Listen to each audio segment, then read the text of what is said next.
Bonjour à tous, bienvenue sur Global Africa. Je suis Carmen Févillier. Je suis heureuse de vous retrouver pour ce premier numéro de la rentrée. Une édition que nous consacrons aux initiatives constructives et innovantes de la société civile et du secteur privé pour la santé et l'amélioration de la vie en Afrique. Et pour cela, je reçois Léonce Ouambadji qui est avec moi, qui est le promoteur de la semaine L'Afrique des solutions les 20-21 septembre à Paris, également à Rabat. Donc bonjour Léonce. Bonjour chère Carmen, merci pour l'invitation. Comment allez-vous? Je vais très bien. Alors, grand événement, deux endroits différents. Comment vous sentez-vous physiquement, moralement? Comment les préparatifs se font? Mais ils vont bon train. C'est un grand événement, comme vous venez de le dire, Oui. qui va se dérouler du 20 au 21 septembre à la mairie du 16e arrondissement de Paris et du 17 au 19 octobre à Rabat, à l'université Mohamed V de Rabat. Alors Léonce, je rappelle, donc bienvenue Léonce, je rappelle que vous êtes journaliste et communicant. Dans ce cadre, vous êtes ancien chef de la cellule de communication du ministère de l'Intérieur, de la sécurité publique et des cultes au Bénin. Et vous êtes attaché de presse de la préfecture de Cotonou. Et vous avez conseillé plusieurs chefs d'État et personnalités. Vous pratiquez le journalisme de solutions. Exactement. Ouais. Ça fait depuis 24 ans que je suis 24 ans. Dans le monde de la presse et de la communication. Donc j'ai mon propre média qui s'appelle Notre Voix, que j'ai créé le 21 octobre 2002. Et donc je suis beaucoup plus dans la communication d'influence qui m'a permis de travailler dans la com de pas mal de personnalités en Afrique et ici. Donc le média Notre Voix en ligne sur www.notrevoix.info. C'est bien ça, c'est un média qui est spécialisé dans la promotion du journalisme de solutions. Donc c'est un média à 100% solutions, constructif, oui, inspirant et participatif. On ne parle que de solutions. Notre Voix, donc la voix africaine. Exactement. Ok. Vous êtes donc, comme je l'ai dit, le promoteur de l'Afrique de solutions. Vous êtes auteur du livre, de plusieurs livres. J'ai quelques extraits ici. Je vais commencer par l'Afrique des solutions, puisqu'on parle de solutions. Exactement. Voilà, l'Afrique des solutions, avec 100 initiatives innovantes et constructives qui ont un impact positif sur les grands enjeux africains. Grands enjeux africains, je présume, sur le terrain africain et hors des frontières africaines. Bien sûr, dans les domaines de l'environnement, de la santé, de l'éducation, il y a tellement aujourd'hui de solutions innovantes qui ont un impact positif sur les grands enjeux mondiaux et africains. Donc il est temps d'en parler et pour montrer qu'il n'y a pas que des problèmes en Afrique. Il n'y a pas que des problèmes en Afrique, il y a beaucoup de solutions mais qui ne sont pas visibles. Oui, le problème c'est qu'aujourd'hui vous avez des Africains, des femmes et des hommes en Afrique et dans les différentes diasporas qui créent, qui fabriquent, qui osent, qui produisent, qui apportent des réponses concrètes et concluantes à certaines de nos problématiques. Voilà. Aujourd'hui, des Africains créent des drones agricoles, des mallettes médicales, des bornes de télémédecine, des voitures à hydrogène, des ordinateurs portables, des téléphones à commande vocale, des gens qui vont ramasser des déchets plastiques et les transformer en poubelles écologiques ou en briques autobloquantes. C'est le cas en RDC avec Bobo Benza. Il y en a plein sur le continent. Il y en a beaucoup. Mais il y a aussi des robots d'assistance. Vous avez Bertin Naum, le Béninois, qui est basé à Montpellier ici, qui crée des robots d'assistance qui permettent aujourd'hui de traiter le cancer de bien d'autres maladies. Et tout ça a besoin de visibilité et de financement. Exactement. On va revenir sur ça. Et donc le deuxième livre, c'est L'Afrique qui inspire, avec les 120 solutions innovantes. Je pense qu'on va retrouver vos exemples dans le livre. Oui, tous ces ouvrages seront présentés à l'occasion de la Semaine L'Afrique des solutions, le 20 septembre prochain à la mairie du 16e. Tous ces ouvrages, pourquoi? Parce que les Africains font beaucoup de choses, mais nous avons un défaut. Nous ne laissons pas suffisamment de traces. L'oralité? Tout est encore à ce stade-là. Et donc, nous avons une fierté à dire, bon, on a fait ci, on a fait ça, d'accord, mais après, il n'y a pas de traces, au point où nos enfants sont obligés de tout reconstruire, de tout reprendre à zéro, comme si rien n'avait existé. Alors, on va revenir vraiment, quand on va évoluer au fur et à mesure de l'émission. Donc, il y a le troisième livre, Renaître, qui sera également en dédicace le jour de l'événement. Exactement. Renaître, récit inédit d'une vie déchirée en pleine reconstruction. Alors, cher Léonce, vous qui accompagnez les solutionneurs, vous êtes une solution par rapport à tout ce que vous faites. Et qu'est-ce que vous avez fait dans votre vie privée, parce que vous parlez de renaissance? Quelle est la solution que vous avez mise en place, que vous avez pratiquée pour renaître? Vous savez, beaucoup me voient en train de faire ce que je fais depuis des années, en mettant en lumière ceux et celles qui participent à façonner réellement l'Afrique d'aujourd'hui et de demain. Il y a beaucoup d'entrepreneurs innovants, beaucoup de solutionneurs que nous accompagnons en Afrique et dans la diaspora par le biais de notre média. Mais beaucoup ne savent pas qui est réellement Léonce, qu'est-ce qu'il a traversé jusque-là. Et donc, j'ai décidé de parler un peu d'une partie de ma vie privée pour montrer aux gens que peu importe qui on a été hier, la vie a plusieurs faces.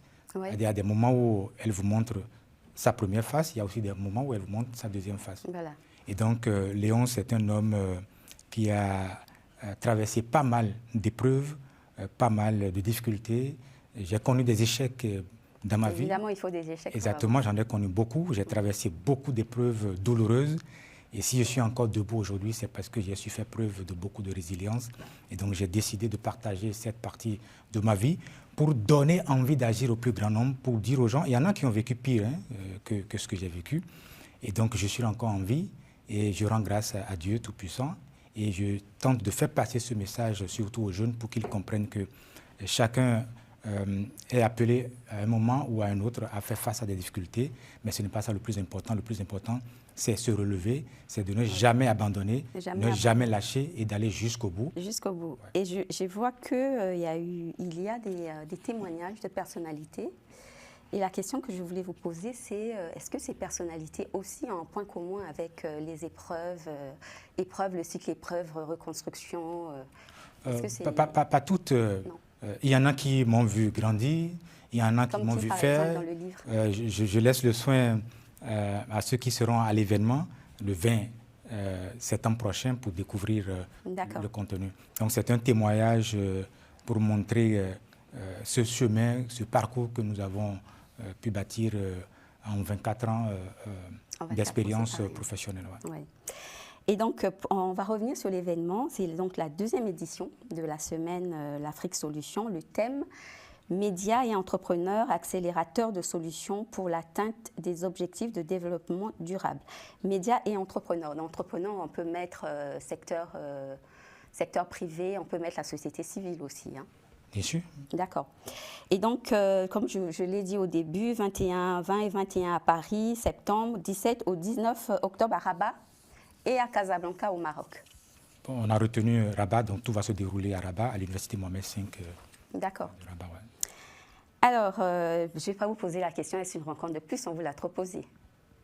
On vous l'a trop posée. Et donc, quelle suite vous réservez aux lauréats qui vont apporter des solutions impactantes? D'abord, il faut expliquer aux téléspectateurs que la Semaine l'Afrique des solutions est une très grande ambition que nous avons. Oui.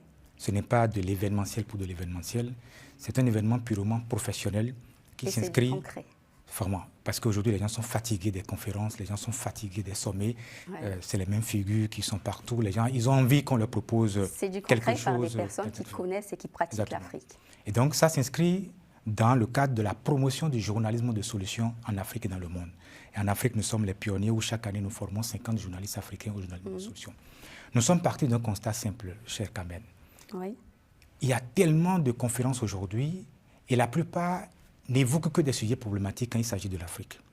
Quand vous êtes invité à une conférence aujourd'hui, à un sommet qui porte sur l'Afrique, vous allez entendre maladie, guerre, pauvreté, chômage, précarité, tout ce qui est négatif. Et justement, c'est parce que c'est relayé par les médias internationaux. Oui, mais nous aussi, Africains, nous avons notre part de responsabilité. Oui. Moi, je pars du fait qu'il faut qu'à un moment donné, les Africains se demandent quelle est leur part de responsabilité dans ce qui se passe et non toujours pointer du doigt les autres. C'est d'abord nous, même Africains. Oui, nous, oui. Et donc, nous nous sommes dit, c'est vrai qu'il y a des problèmes en Afrique, mais pas que. Je viens de vous dire tout à l'heure, il y a des Africains qui créent beaucoup de solutions sur le continent et dans la diaspora. Ouais. Mais pourquoi ces solutions-là sont méconnues? Sont méconnues parce qu'au niveau des médias, il y a un travail qui n'est pas encore fait pour pouvoir mettre en lumière ces solutions-là. Vous savez, on est ici en France. Quand un Français crée une solution, les premiers à révéler, à valoriser, à amplifier, ce sont les médias qui en parlent. On voit même des médias aller dormir même devant les usines pour avoir la primeur de l'information. Bien sûr. Et donc, au niveau de l'Afrique, l'accès aux médias n'est pas encore totalement démocratisé. N'est-ce pas une question de culture? Il faut qu'on travaille ensemble pour changer. Et donc, parfois, il faut payer d'abord. Vous avez déjà l'accès au financement pour créer cette solution-là, c'est encore problématique. Oui. Donc aller payer encore des journalistes ou des médias pour faire passer un message, c'est un peu compliqué. Donc nous nous sommes dit, nous allons faire des médias et des journalistes des accélérateurs de solutions sociales, écologiques, environnementales, sociétales et autres sur le continent et dans la diaspora. La Semaine de l'Afrique des solutions vise 3 objectifs. Oui. C'est de révéler les solutions innovantes africaines qui ont un impact positif, les valoriser et les amplifier. Donc ce n'est pas un événement de discours qu'on a déjà entendu, mais c'est vraiment du concret. Cette année, nous avons 120 solutions à révéler, valoriser et amplifier. Les solutions, il y en a partout dans tous les domaines. Oui. Donc nous avons identifié les solutions les plus innovantes. Donc il y en a 120 cette année que nous allons mettre en lumière. Nous avons 20 tables rondes, dont 8 en France et 12 au Maroc. Ce sont des tables rondes 100% solutions. Donc ce sont les solutionneurs qui vont, comment on appelle ça, défiler pour pitcher leurs solutions. Et nous allons faire ensemble du journalisme de solutions. Vous avez parlé d'exposition également? Oui, parce qu'il ne s'agit pas seulement de venir parler, j'ai fait. Il faut montrer aux gens ce qu'on a créé. Oui. Vous avez le solutionneur guinéen, Muntaka Keita, qui était un banquier aux États-Unis, mais qui a préféré laisser pour rentrer dans son pays, pour y investir. Et aujourd'hui, il crée des mallettes médicales, des bons de télémédecine en Guinée, oui. des drones civils et des tablettes en Guinée. Et donc il sera là. Dans tous les domaines. Dans tous les domaines. La santé, infrastructure. Il y a des solutions dans tous les domaines. Aujourd'hui, les Africains utilisent à fond les nouvelles technologies et créent des solutions et apportent des réponses vraiment concrètes et concluantes à certaines de nos problématiques. Donc c'est à nous, médias africains, c'est à nous, Africains, de pouvoir les mettre en lumière pour donner envie d'agir au plus grand nombre. Donc nous avons 20 tables rondes, 8 ici et 12 au Maroc. Nous avons 2 ateliers créatifs, un en France et un au Maroc. Les tables rondes, comme je le disais, servent à révéler, valoriser et amplifier les solutions. Et les ateliers à faire 2 choses, proposer des solutions concrètes et faire des témoignages inspirants. Oui. Et donc, nous avons au moins une vingtaine d'activités. Donc, nous avons 10 émissions radio, télé, web qui sont prévues. Donc, nous envoyons les solutionneurs dans des médias en Afrique, en Europe et aux États-Unis pour leur permettre de mettre en lumière ce qu'ils ont créé comme solution. Nous avons 2 ouvrages qui sortent cette année, L'Afrique qui inspire et Renaître. Et ce sont ces ouvrages-là qui vont permettre aux gens de pouvoir toucher du doigt la réalité de ces solutions. C'est bien beau, hein, on a des solutions, mais comment financièrement accompagner ces solutions? Quand on n'a pas d'argent, on ne peut pas les mettre en marche. Oui, justement, c'est pourquoi nous avons prévu une table ronde solutions sur les solutions alternatives crédibles de financement des entreprises innovantes. J'ai vu que vous pratiquez le crowdfunding. Exactement. Et donc, le samedi, nous aurons, et c'est prévu, cette table ronde-là est prévue le samedi 21 dans l'après-midi, où sur ce table ronde, vous aurez beaucoup de personnalités comme Moussa Bari, qui est le président du patronat du Mali. Un rôle modèle efficace. Exactement. Donc, il y a, comme on appelle, le patron de Siwara Capital, qui est un fonds d'investissement. Vous avez Wilfried Loriano d'Orego. Donc, il y a pas mal, il y a au moins une dizaine de têtes d'affiches à ce niveau qui vont essayer de nous apporter des solutions concrètes pour qu'on puisse voir. D'ici qu'on appelle jusqu'à samedi soir, on aura déjà le temps de découvrir pas mal de solutions. Et les uns et les autres vont se rendre compte qu'en réalité, en Afrique, il y a plus de solutions que de problèmes et il est temps qu'on se focalise sur ce qui marche que sur ce qui ne marche pas. Alors, on parle des solutions du secteur privé, de la société civile. Qu'en est-il de nos autorités? Parce qu'il y a des initiatives enrichissantes, constructives qui se font au niveau de la diplomatie dans nos États africains, surtout lorsque nos autorités viennent sur le plan international pour des sommets. Alors on ne les entend pas vraiment, alors qu'ils ont de bonnes choses à dire, souvent. Mais ces choses ne sont pas entendues, elles ne sont pas sues. Est-ce qu'il y a un moyen de se consacrer aussi, de se focaliser un peu de ce côté-là? Oui, nous devons tous être des acteurs de solutions. Parce que vous avez été communicant aussi, hein, vous avez conseillé des chefs d'État. Nous devons tous être des acteurs de solutions. Chacun doit se demander qu'est-ce que j'ai fait pour l'Afrique, pas qu'est-ce que l'Afrique fait pour moi, qu'est-ce que les autorités font pour moi, qu'est-ce que nous faisons. Alors je tiens à signaler que les chefs d'État, généralement, ils ont leur département en communication. Quand ils arrivent, ils font leur reportage et repartent en Afrique sur des chaînes africaines, mais ce n'est pas su, ce n'est pas vu au-delà des frontières africaines. Oui, je suis totalement d'accord avec vous. C'est pour cela que nous, d'ailleurs, dans le cadre de l'événement, les journalistes que nous formons, nous sommes en train de mettre en place plusieurs plateformes médiatiques pour leur permettre d'amplifier ce qui marche et que nous puissions avoir des journalistes d'espoir. Parce que pour parler de solutions, il faut les former, il faut que les gens puissent savoir comment on en parle. Bien sûr. Parce que le journalisme de solutions, c'est une nouvelle méthode de diffusion de l'information. Et quel partenaire pour la formation des journalistes, journalisme solutions? Nous avons beaucoup de structures qui sont engagées dans cette dynamique-là. C'est le lieu pour moi de remercier Télésud, qui est engagé à nos côtés. Africa. Exactement, Global Africa Télésud, qui est à nos côtés depuis le début et qui permet de donner de la visibilité à ces solutionneurs qui sont en Afrique ou qui sont dans la diaspora. Donc il faudrait que nous puissions travailler à la voie sur le terrain des journalistes d'espoir, des journalistes de solutions qui puissent aller dans les arrondissements, dans les villages, parce qu'il y a des gens qui créent des choses qui n'ont l'air même de rien, mais il suffit juste qu'on les encadre, qu'on les accompagne, d'aller les chercher. Oui. Et donc c'est le rôle des journalistes d'aller sur le terrain, de pouvoir les mettre en lumière, de les valoriser. Et puis avec une volonté politique, Oui. on verra ce qu'on peut faire à ce niveau. Alors, il y a des personnes qui viennent pour Vivatech, pour le Salon de l'agriculture, pour ce genre d'événements. C'est un vivier également pour trouver des solutions, hein, pour les rendre visibles. Oui, parce que souvent, ils repartent. Oui, le problème, c'est que jusque-là, et c'est ça aussi notre ambition au niveau de la Semaine de l'Afrique des solutions, Oui. ce sont les autres qui racontent l'histoire de l'Afrique. Ce sont les autres qui organisent des événements et nous, les Africains, nous sommes les premiers à aller remplir les salles. Donc, notre voix, notre écriture. Et donc, il faudrait faire émerger de nouveaux récits positifs inspirants qui donnent à voir notre Afrique. Il faut raconter l'Afrique autrement.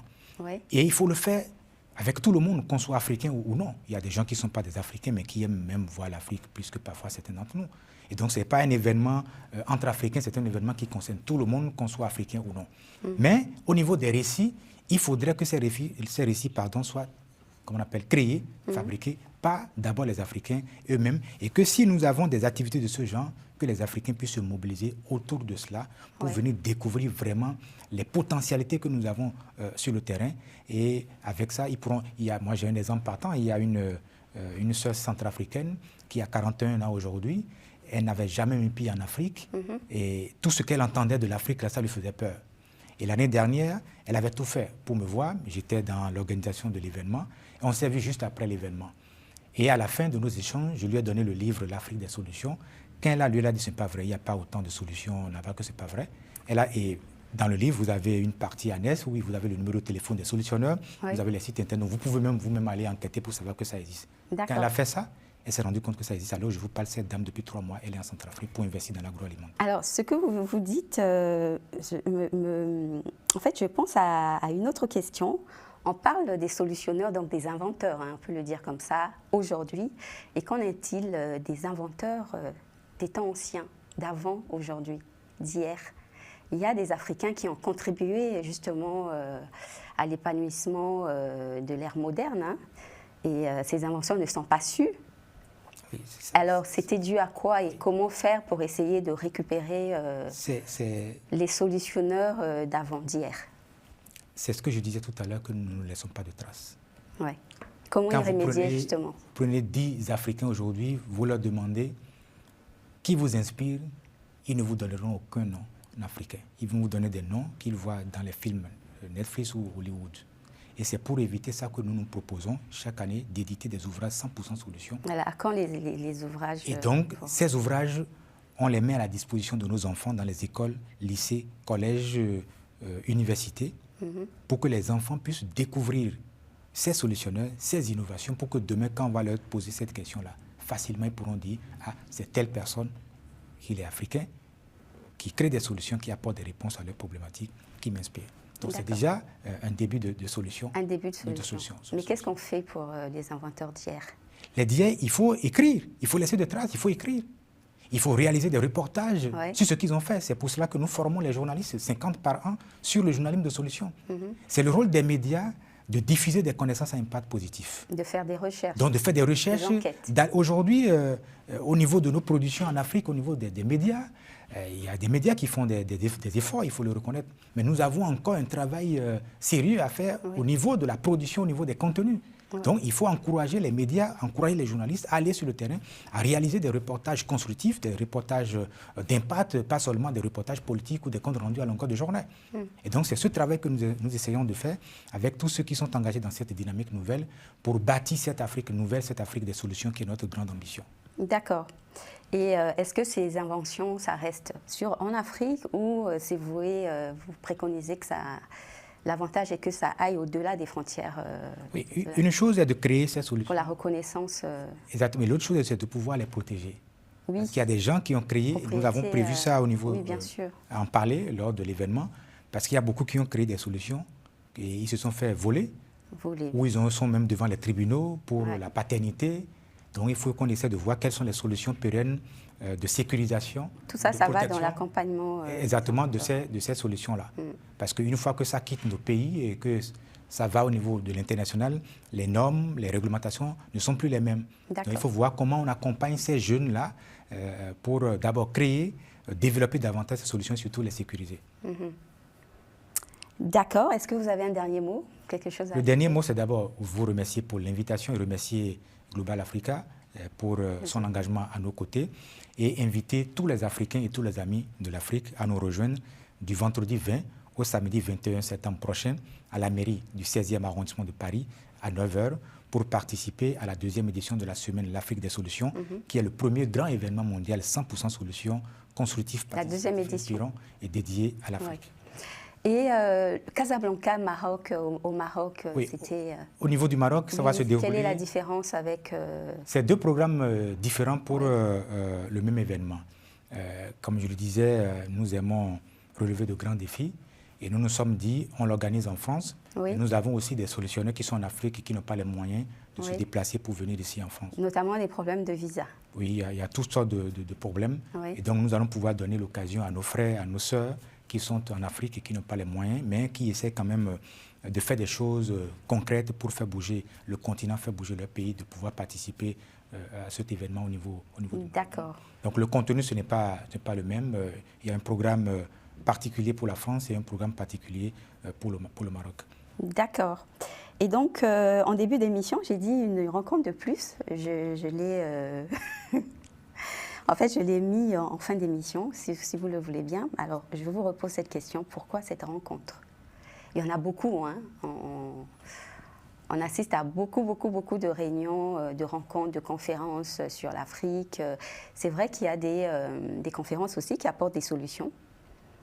Mais quelle est la plus-value de la semaine La particularité de notre événement, c'est le volet amplification des solutions. Nous sommes dans l'amplification des solutions.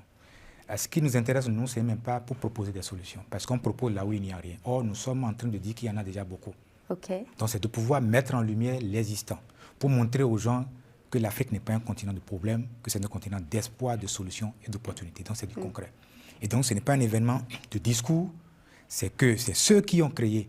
Et dans le cas du journalisme de solutions, il y a deux choses que nous allons mettre, sur lesquelles nous allons mettre l'accent, qui est quelle est l'originalité de ces solutions et quel est l'impact réel.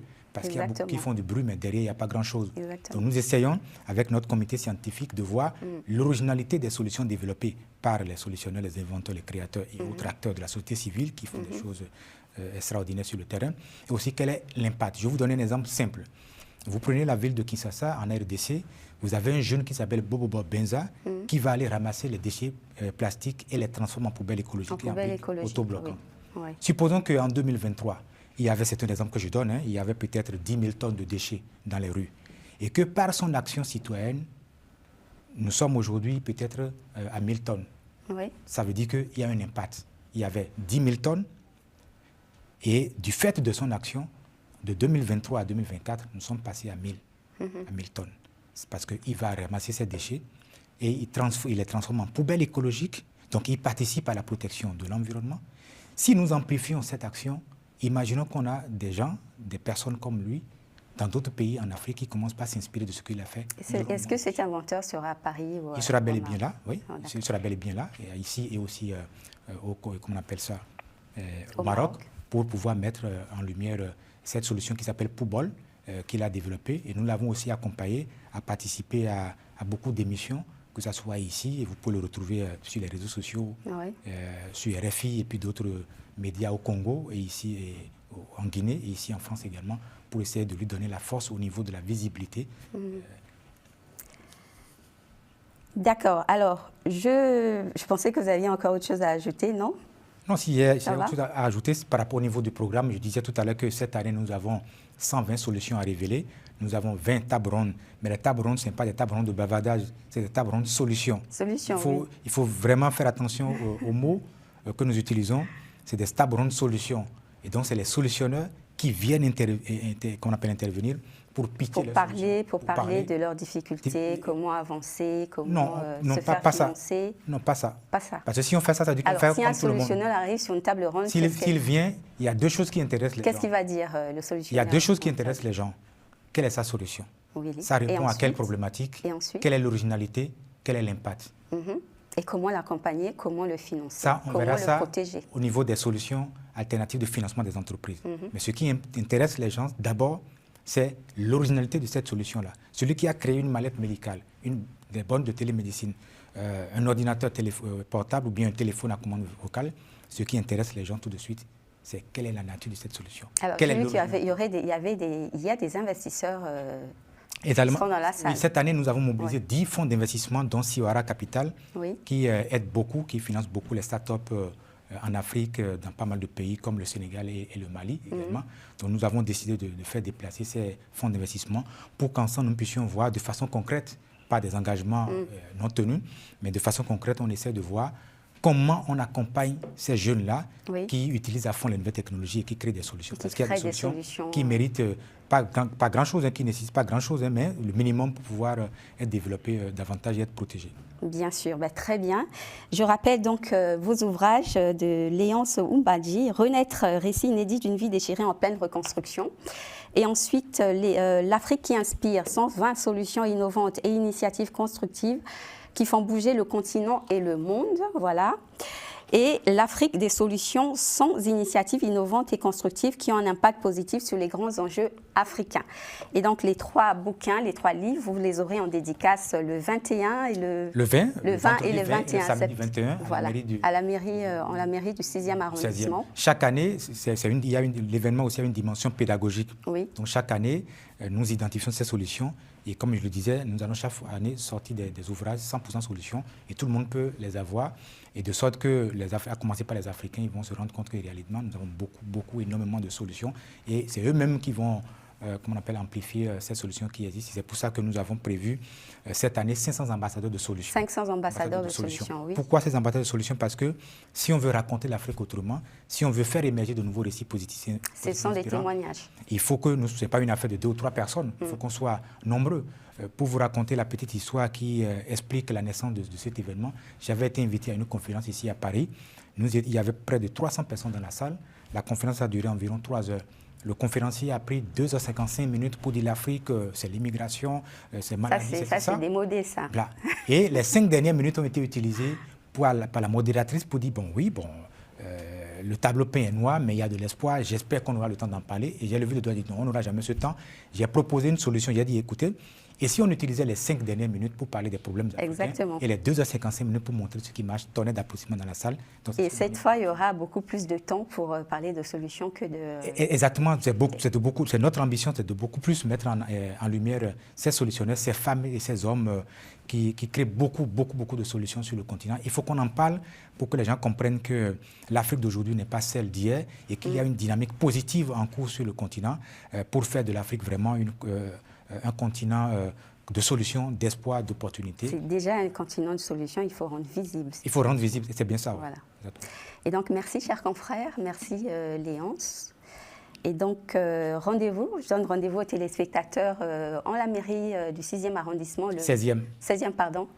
Le 20 et le 21 septembre. Oui, donc venez nombreux, c'est pour vous, c'est pour nous, c'est pour le continent africain. Et vous êtes les bienvenus pour la télévision Global Africa. Et cette émission, vous pouvez la revoir en replay, comme d'habitude, sur la chaîne www.telesud.com et sur 3 en 1 Afrique. Je vous remercie et à très bientôt. Au revoir.